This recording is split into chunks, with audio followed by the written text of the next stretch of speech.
So guys, আমার বোন সবার জন্মদিন মাথায় রেখে নিয়মিত ঠিক দিনে কেক নিয়ে এসে সবাইকে কেক কাটায়।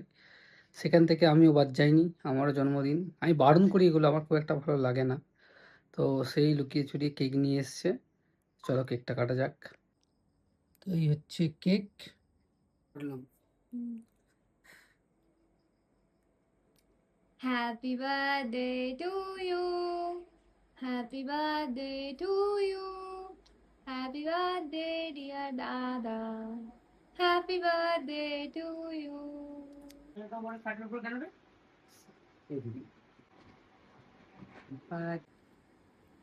তো রাতেই ম্যাক্সিমাম কেকটা কাটা হয়। আজকে দেরি করে কাটলাম। এখন অফিস থেকে ফিরলাম, ফিরে দেখলাম এই কাণ্ড ঘটিয়েছে। আমি ভেবেছিলাম ঘটাবে না, যাই হোক ভালো হয়ে গেছে, কিন্তু না, কাটাই হলো।